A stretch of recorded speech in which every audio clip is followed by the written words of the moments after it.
pulsions destructrices se ruent sur tout ce qui pue, la mollesse maussade des nihilistes nous tue. J'ai trouvé quelque part en Pologne un lieu où vivre n'est pas une besogne. J'en ai ramené un morceau avec moi qui croîtra si je le partage avec toi. Le spleen n'a jamais été autant à la mode, mais toujours me suis méfiée des réponses commodes. Les cyniques gênent leurs désabus et se croient brillants avec leur ironie sans but. Je vais te raconter l'histoire du souffle glacé qui enseigne l'espoir.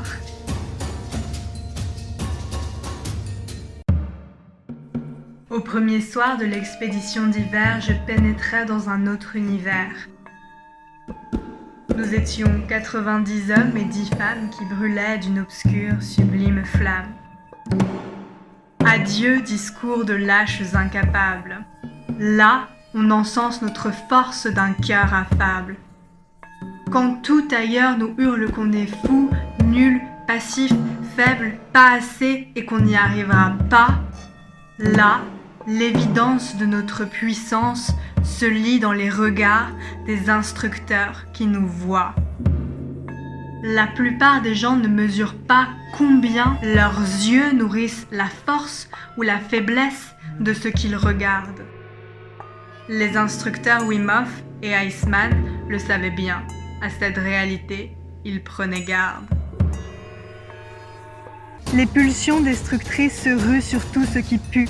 La mollesse maussade des nihilistes nous tue. Le premier remède siège dans ton regard, dont toi seul décides si tu le souhaites, brave ou blafard. La vie n'est ni blanche, ni grise, ni noire. Tes yeux, les premiers, décident de ta trajectoire. Détourne le regard des échines courbées, debout, inspire la digne force des yogis givrés. Au premier soir de l'expédition d'hiver, j'ai senti mon ancrage à la terre. Nul besoin d'Iliade ni d'Odyssée pour faire de sa vie une épopée. Le magma et la glace suffisent, mais trop peu de lecteurs les lisent. Cette lecture engage tout le corps qui transforme le plomb en or. Les pulsions destructrices se ruent sur tout ce qui pue. La mollesse maussade des nihilistes nous tue.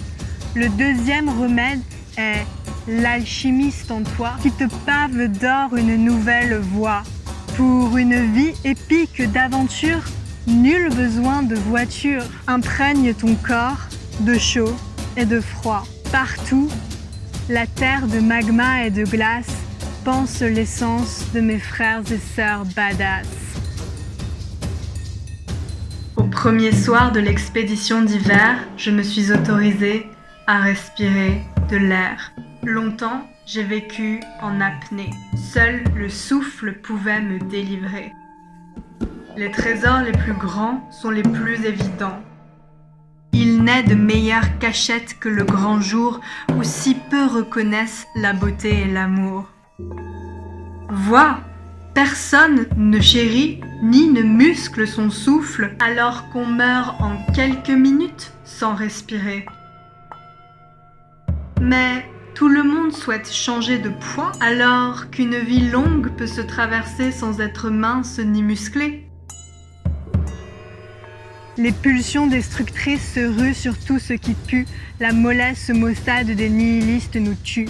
Le troisième remède est le plus essentiel, donc le plus négligé. Il s'agit juste de respirer. Muscle ton souffle dont la puissance sourde. Il est une multitude d'exercices qui rendront à ton souffle son aplomb détersif. Ainsi va la plus grande exploration, celle du souffle et de sa propagation. Je t'ai raconté l'histoire du souffle glacé qui enseigne l'espoir. Je t'ai dit les 3 remèdes qui, devant le nihilisme, peuvent toujours te venir en aide. Le regard atypique, l'épopée thermique, la respiration dynamique. J'ai trouvé quelque part en Pologne un lieu où j'ai vécu sans charogne. J'y ai cueilli une bulle d'air qui fleure l'amour givré de mes sœurs et frères.